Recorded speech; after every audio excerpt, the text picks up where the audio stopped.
Halo guys, selamat datang di channel Mr. Villain 88 bersama gua Reksa sebagai host kalian. Selamat datang di Villain Wrestling Update edisi 30 April 2021. Di video ini seperti biasa ya, gua akan memberikan update-update terbaru mengenai dunia pro wrestling.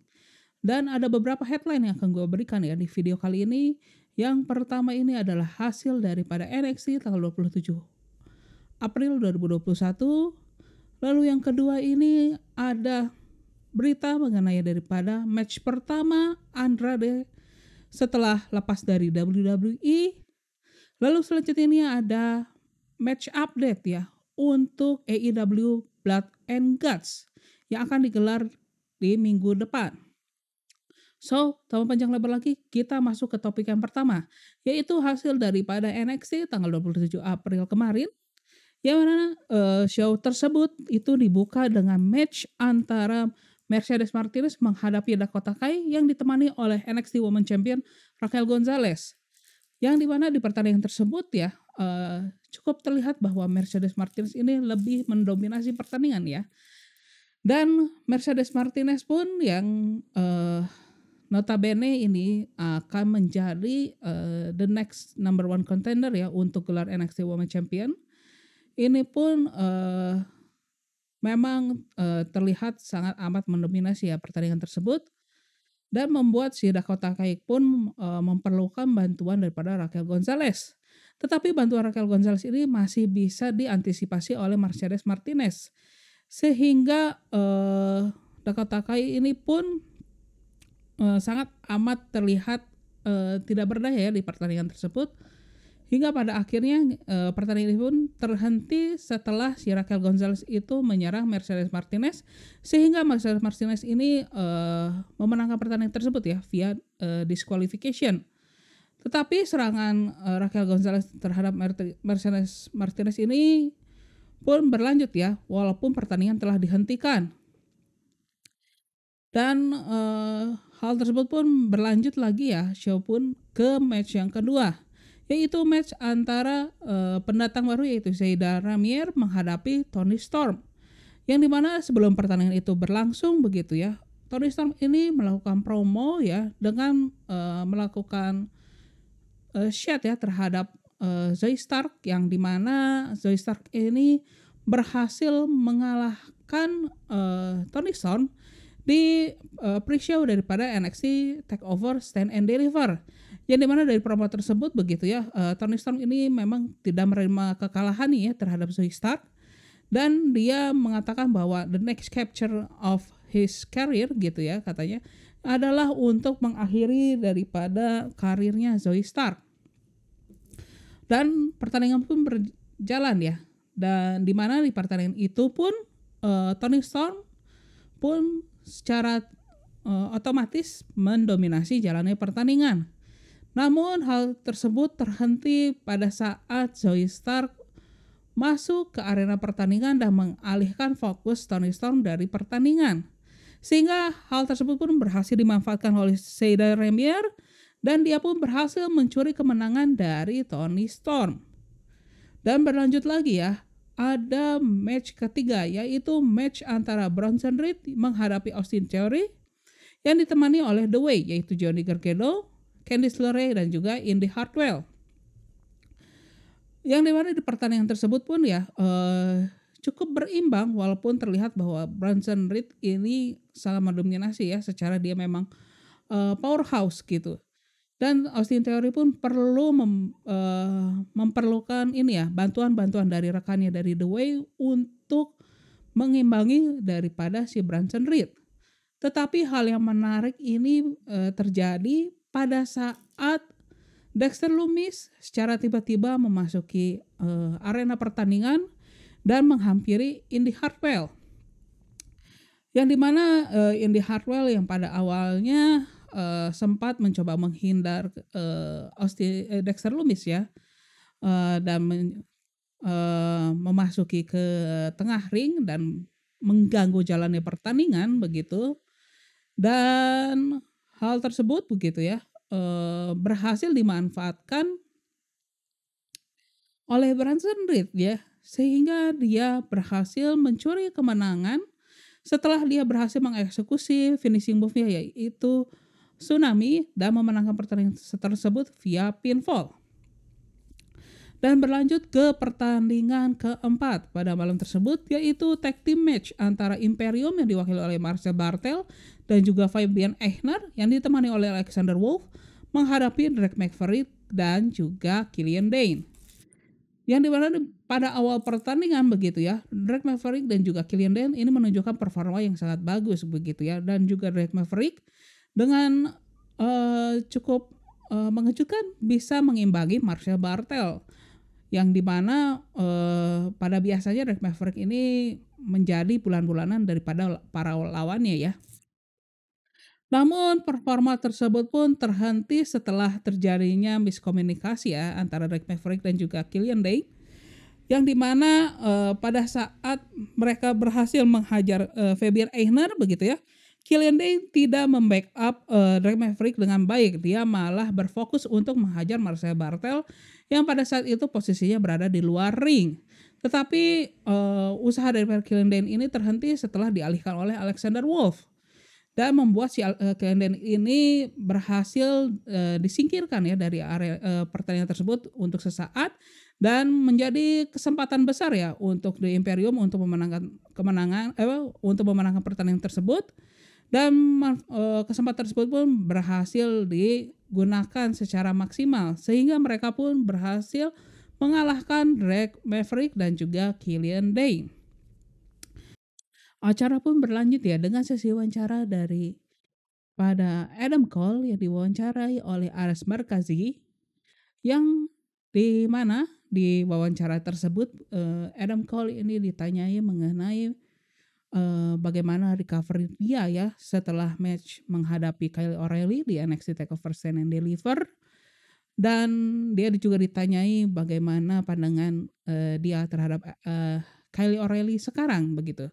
Dan Adam Cole pun menjawab bahwa dia merecovery dengan baik begitu ya, dan dia sekarang sudah kembali ke keadaan yang fit, dan dia mengatakan bahwa Kyle O'Reilly pendapatnya mengenai Kyle O'Reilly, dia mengatakan bahwa mungkin para fans gitu ya dan juga para orang-orang yang lain begitu ya menganggap bahwa Kyle O'Reilly ini merupakan top star, tetapi menurut pandangan daripada Adam Cole, Kyle O'Reilly ini belum siap untuk dianggap top star dan tidak akan selamanya menjadi top star begitu katanya. Dan pada saat Adam Cole ditanyai mengenai kemenangan Karrion Kross dan menjadi NXT Champion yang baru pun, Adam Cole pun menanggapi bahwa Karrion Kross ini merupakan penggulat yang cukup baik, tetapi dengan egonya yang besar pun mengatakan bahwa Adam Cole ini merupakan penggulat yang lebih baik dibandingkan Karrion Kross, dan dia pun siap untuk mengambil title yang kini dipegang oleh Karrion Kross begitu. Dan hal tersebutlah inti daripada wawancara Adam Cole bersama Aras ya gitu. Dan acara pun berlanjut lagi ya dengan main event daripada show NXT edisi 27 April 2021 dengan 6-man tag team match ya antara Legado del Fantasma menghadapi NXT Tag Team Champion MSK dan NXT Cruiserweight Champion Kushida. Yang dimana ini pertandingan yang cukup menghibur begitu ya dengan banyaknya gerakan-gerakan yang akrobatis begitu ya, khasnya high flyer dan juga para cruiserweight. Di mana di pertandingan tersebut begitu ya, Santos Escobar bersama rekan ini berhasil memenangkan pertandingan tersebut, dan di akhir kemenangan itu pun mereka pun mengambil title daripada lawannya pun ya, dan mereka pun stand tall dengan pose mengangkat title NXT Cruiserweight Champion dan juga NXT Tag Team Champion, dan hal tersebut pun menutup show daripada NXT edisi 27 April 2021. Dan ada beberapa pengumuman ya pada show tersebut begitu ya untuk match card NXT di minggu depan, di mana ada 2 match yang sudah dikonfirmasi, yaitu adanya street fight ya, dengan format tag team untuk memperebutkan gelar NXT Women Tag Team Championship antara Ember Moon bersama Shotzi Blackheart yang akan menghadapi Candice LeRae dan juga Indi Hartwell. Dan selain itu pun juga kita akan melihat kelanjutan rivalitas antara Leon Ruff dan juga Isaiah Scott, yang dimana keduanya ini akan bertarung dalam format Fall Count Anywhere. Dan kita berlanjut ke berita selanjutnya, yaitu mengenai viewership daripada NXT yang mengalami penurunan ya dibandingkan minggu lalu, dan di mana begitu ya, ratingnya itu untuk di hari Selasa kemarin ya, atau hari Rabu waktu Indonesia, NXT hanya mendapatkan jumlah penonton dengan rata sebanyak 744.000 penonton. Dibandingkan di episode minggu lalu itu mereka masih bisa mendapatkan penonton di angka 800 ribuan penonton. Sehingga dengan jumlah tersebut begitu ya, NXT ini mengalami penurunan dari segi jumlah penonton sebanyak 11,5%. Tetapi hal yang menarik ini ya, dari segi rating ya, untuk demografis usia 18 hingga 49 tahun, NXT ini hanya mengalami penurunan yang amat sangat sedikit. Di mana untuk demografis tersebut gitu ya, NXT ini hanya mendapatkan rating 0,22 untuk minggu ini ya. Dan dengan rating tersebut NXT berhasil berada di posisi 11 ya untuk acara TV kabel. Sedangkan di minggu lalu NXT berhasil mendapatkan rating sebanyak 0,23 begitu guys. Dan ini berita selanjutnya masih dari WWE ya. Lebih tepatnya lagi ini dari jajaran backstage-nya WWE, di mana ada beberapa figur yang mendapatkan promotion, yaitu John Cone dan juga Jason Jordan dan Adam Pearce yang mendapatkan promotion ya. Di mana John Cone yang bisa kita kenal ya di dalam acara televisi ini sebagai wasit di show Raw ataupun di SmackDown gitu, yang dimana dia di backstage ini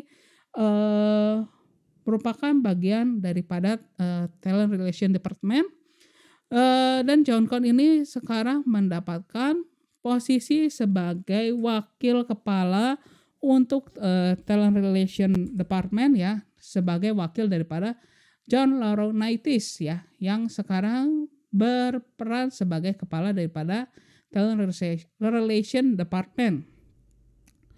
Dan Jason Jordan pun ya mendapatkan posisi sebagai lead producer ya, yang memang sebelumnya Jason Jordan ya, setelah dia mengalami cedera leher dan tidak bertanding ya sejak tahun 2018, dia lebih banyak berperan sebagai produser ya di WWE, dan kini dia pun dipromosikan menjadi lead producer untuk WWE TV taping gitu, yang dimana posisi tersebut sebelumnya ditempati oleh John Laurinaitis ya. Hal tersebut pun ya, perubahan struktural di bagian backstage WWE ini pun menjadi respon dari WWE ya, setelah adanya skandal yaitu Trashback Gate ya, di mana beberapa superstar yang baru dilepas WWE di Black Thursday kemarin itu mendapatkan barang mereka yang berada di WWE ini pun dikembalikan oleh pihak WWE dalam kantung plastik sampah gitu katanya. Dan menurut PW Insider pun ya mengatakan bahwa Adam Pearce pun ya mendapatkan promotion gitu ya untuk posisi yang belum diketahui begitu ya, yang dimana memang selama ini Adam Pearce ini berperan sebagai produser, dan juga pada saat di show Raw dan juga SmackDown dia berperan sebagai bagian otoritas daripada WWE. Dan kita berlanjut lagi ya ke berita selanjutnya, ini masih dari WWE, ini lebih tepatnya dari Peacock ya, yang dimana mereka mengatakan mengalami peningkatan ini ya jumlah subscription ya, yang dibandingkan di mana mereka ini seperti yang dilaporkan oleh Comcast gitu ya. Dalam pendapatannya di kuartal pertama dari tahun 2021, Peacock ini mendapatkan jumlah subscription sebanyak 42 juta subscriber ya, dibandingkan di kuartal sebelumnya hanya mendapatkan angka 33 juta. Dan mereka pun mengatakan ya, peningkatan angka tersebut pun berperan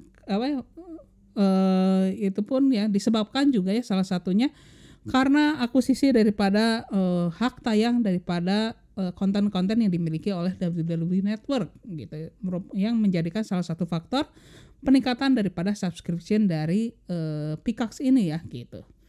Dan berlanjut lagi ini ada berita dari New Japan ya, New Japan Pro Wrestling, yang dimana di minggu ini ya untuk show daripada New Japan Strong, mereka akan menayangkan LA Dojo Showcase, yang dimana di show tersebut pun mereka akan meng-highlight atau memberikan kesempatan ya untuk para talent daripada New Japan Pro Wrestling LA Dojo untuk tampil di New Japan Strong gitu, sehingga line up daripada match untuk di New Japan Strong minggu ini begitu akan berisikan talent-talent yang memang dilatih oleh LA Dojo. Dan matchnya seperti berikut ya, ada Carl Fredericks yang akan menghadapi Clark Connors, lalu juga ada tag team match ya, yang dimana ini antara Fred Rosser bersama Ren Narita menghadapi Alex Coughlin dan Kevin Knight. Dan yang terakhir ini ada match antara TJP yang menghadapi The DKC. Oke, selanjutnya ini ada berita ya mengenai match pertama daripada Andrade ya, setelah dia dilepas dari atau setelah dia keluar dari WWE ya, yang dimana Andrade ini mengumumkan dia akan bertanding di bulan Juli mendatang menghadapi Alberto El Patron atau dikenal di WWE ini sebagai Alberto Del Rio untuk promotion yang bernama Nación Lucha Libre yang berada di McAllen, Texas.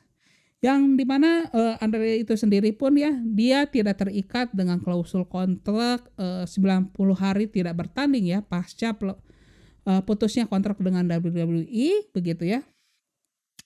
Yang dimana untuk match itu sendiri gitu ya, akan dilaksanakan di tanggal 31 Juli mendatang gitu. Dan di show tersebut pun ya kemungkinan ada beberapa bintang lucha libre lainnya ya, seperti Kalisto, Primo Epico, terus juga ada Shinta De Oro atau dikenal juga sebagai Sin Cara, lalu ada Hijo de Dos Caras, lalu ada Hijo de Dr. Wagner, dan juga Blue Demon Junior, dan Sexy Dulce yang akan juga tampil di Nation Lucha Libre. Dan kita berlanjut lagi ya ke hasil daripada AEW Dynamite tanggal 28 April 2021. Yang dimana show tersebut ya dibuka dengan match antara Brian Cage menghadapi Hangman Page. Yang dimana di match tersebut ya, pada saat Hangman Page memasuki arena pertandingan begitu ya, sebelum match itu dimulai, dia diserang oleh anggota daripada tim Taze ya, sebelum The Dark Order ini datang untuk menolong daripada Hangman Page. Dan match pun berlanjut dimulai begitu. Dimana pada saat match itu dimulai terlihat bahwa Hangman Page ini tidak dalam keadaan yang fit ya, karena diserang di sebelum pertandingan dimulai, sehingga hal tersebut pun bisa dimanfaatkan oleh Brian Cage yang langsung mendominasi pertandingan. Dan pertandingan ini pun berjalan cukup singkat ya, dengan waktu hanya 6 menit, dan Brian Cage pun dapat memenangkan pertandingan tersebut dengan cukup mudah begitu ya, karena dia mendapatkan bantuan daripada tim Taze sebelumnya. Lalu berlanjut lagi dengan pertandingan untuk memperebutkan gelar AEW World Tag Team Championship ya, antara The Young Bucks menghadapi Matt Sydal dan juga Mike Sydal, yang dimana di pertandingan tersebut begitu ya, The Young Bucks ini berhasil mengalahkan tim dari Matt Sydal dan juga Mike Sydal, sehingga Matt dan juga Mike ini tersingkir ya untuk kualifikasi match, yaitu Fatal 4-Way Tag Team Match ya, untuk memperebutkan posisi number 1 contender di AEW Blood and Guts minggu depan. Lalu berlanjut lagi dengan single match antara Orange Cassidy yang ditemani oleh Trent menghadapi Penta El Zero Miedo yang ditemani oleh Alex Abrahantes. Yang dimana di pertandingan tersebut ya cukup didominasi oleh Penta El Zero ya pada awal pertandingan begitu. Dan pada saat Orange Cassidy ini mencoba untuk membalikkan keadaan, Alex Abrahantes ini mencoba mengalihkan perhatian si Orange Cassidy ya dengan mengungkit pembicaraan Penta El Zero ya di episode AEW Dynamite minggu lalu yang menyinggung ibu daripada Trent. Dan mendengar hal tersebut ya, Orange Cassidy pun marah dan membanting si Alex ini masuk ke dalam ring gitu. Dan hal tersebut ya yang dilakukan terhadap Alex Abrahantes itu menyebabkan perhatian wasit ini teralihkan, dan keadaan tersebut berhasil dimanfaatkan oleh Orange Cassidy, yang dimana dia mendapatkan mic daripada Trent yang digunakannya untuk melakukan Superman Punch terhadap si Penta El Zero, sehingga Orange Cassidy berhasil memenangkan pertandingan tersebut begitu. Dan berlanjut lagi ya dengan Inner Circle dan juga The Pinnacle Parlay ya, yang dimana ini untuk menentukan tim mana yang akan mendapatkan advantage untuk match Blood and Guts minggu depan, dan juga sebagai ajang promosi ya untuk match tersebut. Dan kita melihat begitu ya, ini bisa disebut sebagai segmen promo terbaik tahun 2021 ya, sepanjang tahun ini berjalan begitu. Yang paling menarik dan juga yang paling menonjol itu adalah promo daripada Chris Jericho, dan tentu saja promo-promo lain baik itu dari MJF, lalu juga Sammy Guevara, Santana, Ortiz, lalu juga dari The FTR pun tidak kalah menarik. Tetapi hal yang paling menonjol ya menurut gua ini paling menarik itu adalah daripada Chris Jericho begitu. Dimana di promo sebelumnya gitu ya, si MJF ini menyinggung ke Chris Jericho gitu ya, bahwa di usia 25 tahun Chris Jericho hanya menjadi jobber di WCW begitu. Dan Chris Jericho pun menanggapinya dengan mengatakan bahwa ya memang gue di usia 25 tahun hanya sebagai jobber di WCW, tetapi di usia tersebut pun gue sudah menjadi headline di promotion baik itu di Jepang, di Meksiko, di Jerman gitu guys. Dan dia pun mengatakan untuk mendapatkan sesuatu bahwa you must deserve it, bukan kamu menginginkannya. Jadi kamu harus pantas mendapatkannya, bukan hanya kamu ingin mendapatkannya gitu. Apabila kamu ingin sesuatu, so kalau misalnya kamu ingin mendapatkan spot gua gitu ya, Chris Jericho mengatakan, so you have to earn it, so you jadi kamu harus mendapatkannya dengan mengalahkan gua di Blood and Guts minggu depan gitu intinya. So ya untuk detailnya kalian bisa tonton aja ya langsung di channel YouTube-nya kalau misalnya nggak ada akses untuk menonton show-nya gitu ya. Itu kita bisa melihat full daripada sesi promo daripada Inner Circle dan juga Pinnacle gitu. So selanjutnya ini ada ya match ya antara Chris Statlander yang ditemani oleh Orange Cassidy menghadapi Penelope Ford yang ditemani oleh Kip Sabian, Yang dari pertandingan tersebut Chris Statlander berhasil mengalahkan Penelope Ford. Dan berlanjut lagi ada match ya, yaitu dengan format 6-man tag team match antara The Factory yang diwakili oleh QT Marshall, Nick Comoroto, dan juga Aaron Shallow yang ditemani oleh Anthony Ogogo menghadapi The Nightmare Family yang diwakili oleh Dustin Rhodes, Billy Gunn, dan juga Lee Johnson. Yang dimana di pertandingan tersebut begitu ya, The Factory ini berhasil memenangkan pertandingan tersebut ya setelah adanya intervensi daripada Anthony Ogogo yang berhasil meng-KO dan anggota daripada The Nightmare Family satu persatu. Namun hal yang menarik itu terjadi pada saat post match yang dimana pada saat The Factory ini atau lebih tepatnya QT Marshall merayakan kemenangannya dan Rekari ini sudah duluan meninggalkannya untuk ke backstage gitu ya. Secara tiba-tiba anggota daripada The Gun Club ya atau anak daripada Billy Gunn yaitu Austin dan juga Colt Gunn itu datang untuk menolong The Nightmare Family dan menghajar si QT Marshall. Dan tidak lama berselang begitu ya anggota daripada The Factory pun datang untuk menolong daripada si QT Marshall.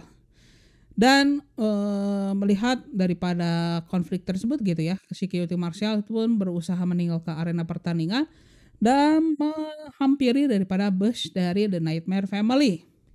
Namun yang secara mengejutkan pada saat dia membuka pintu busnya, ternyata sudah ada Cody Rhodes di dalam bus itu dan menghajar si QT Marshall. Sehingga kontak fisik antara keduanya pun tidak terhindarkan begitu. Hingga pada akhirnya ya si QT Marshall mencoba untuk kabur dari Cody Rhodes ya dengan menaiki bus daripada Nightmare Family, tetapi Cody Rhodes pun berhasil mengejarnya dan berhasil mengeksekusi figure 4 lock ya terhadap QT Marshall sebelum akhirnya dia pun melakukan pose ya di atas bus. Lalu selanjutnya ini ada main event untuk episode AEW Dynamite malam tersebut yaitu title match untuk TNT Championship antara juara bertahan yaitu Darby Allin yang ditemani oleh Sting menghadapi Ten dari The Dark Order. Yang dimana ini pertandingan bisa disebut sebagai pertandingan terbaik ya di malam tersebut begitu ya. Yang dimana kita bisa melihat seberapa potensialnya ya Ten di masa depan nanti gitu, dan kita bisa melihat juga ya keduanya ini memanfaatkan perbedaan postur untuk memberikan hiburan yang cukup baik ya di malam tersebut. Yang dimana di pertandingan tersebut pun ya Darby Allin pun berhasil mempertahankan gelarnya ya setelah mengalahkan si Ten via pinfall.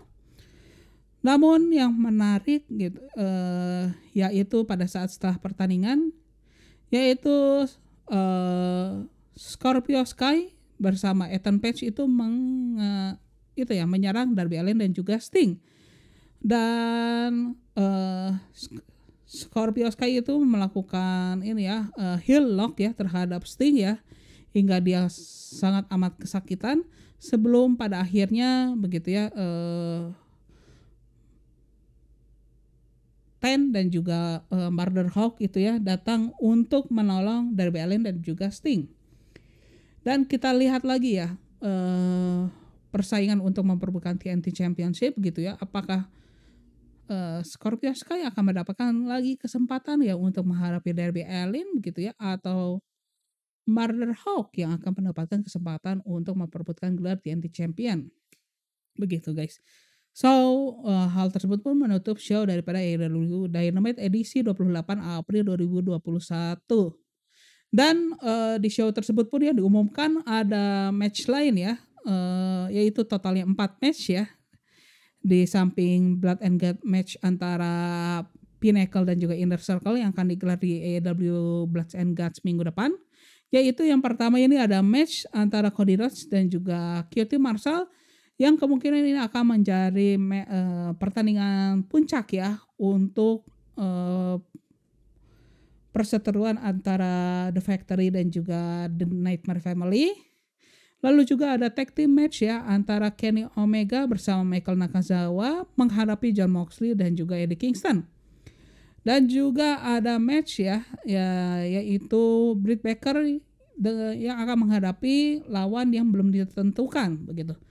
Dan yang terakhir ini ada tag team eliminator 4-way untuk memperebutkan posisi number one contender untuk gelar AEW Tag Team Championship yang diikuti oleh ACU, Jurassic Express, Varsity Blood, dan juga The Acclaim. Dan di episode AEW Dynamite 2 minggu yang akan datang begitu ya, Jon Moxley akan mempertahankan gelar IWGP US Championship-nya menghadapi legenda daripada dunia pro wrestling Jepang, yaitu Yuji Nagata. Ya, kita masuk ke berita terakhir, yaitu berita mengenai Tony Khan ya, yang membahas daripada jam tayang daripada AEW ya, setelah adanya kesepakatan kontrak daripada NHL dan juga Turner ya, begitu. Yang dimana di Busted Open Radio gitu ya, Tony Khan ini mengatakan bahwa Wednesday night ya atau hari Rabu itu merupakan rumah mereka begitu, dan itu menjadi salah satu bagian dari mereka gitu ya untuk menjalankan show tersebut, yang dia pun sangat senang ya dengan hubungan kerjasamanya dengan TNT gitu ya, dan hal tersebut pun sudah menjadi mendarah daging gitu ya terhadap AEW, dan kerjasama tersebut pun menjadi pendapatan utama ya untuk AEW dan juga menjadi jalan yang paling obvious ya untuk mendapatkan fans begitu. Namun Tony Khan pun ya mengatakan bahwa dia pun yakin bahwa AEW Dynamite ini masih akan bertahan di hari Rabu malam gitu ya, karena mereka masih memiliki kontrak yaitu sebanyak 2,5 tahun ya untuk slot tersebut begitu ya, untuk waktu tersebut. Dan Tony Khan pun tidak menutup kemungkinan ya akan melakukan perubahan apabila ada deal yang bisa disepakati ya antara kedua pihak gitu guys. Yang dimana memang sebelumnya ya, seperti di video Villain Wrestling Update sebelumnya yang gue kabarkan gitu ya, bahwa NHL dan juga Turner Sport ini sudah menjalin mengumumkan bahwa mereka menjalin kerjasama ya untuk hak siar daripada NHL selama 7 tahun, yang dimana NHL itu sendiri memang biasa ditayangkan di hari Rabu malam begitu guys, sehingga hal tersebut gitu ya bisa berpengaruh terhadap jam tayang atau hari tayang daripada AEW Dynamite yang sekarang tayang di hari Rabu guys. So begitu ya berita-berita yang gua berikan untuk Villain Wrestling Update kali ini. Dan silahkan like ya apabila kalian menyukai video kali ini. Dan gua ingin tahu ya, menurut kalian siapa yang akan memenangkan match daripada Blood and Guts minggu depan ya untuk di AEW Blood and Guts antara The Pinnacle dan juga The Inner Circle? Siapa yang akan menang? Silahkan isi di kolom komentar. Dan apabila kalian tidak ingin ketinggalan video-video dari channel ini, silahkan subscribe ya, dan juga supaya kalian up to date ya untuk berita dari dunia pro wrestling gitu ya. Dan juga jangan lupa di share juga ya guys ya, biar channel ini bisa berkembang gitu guys. So gua Reza izin pamit ya sebagai host kalian. Bye bye.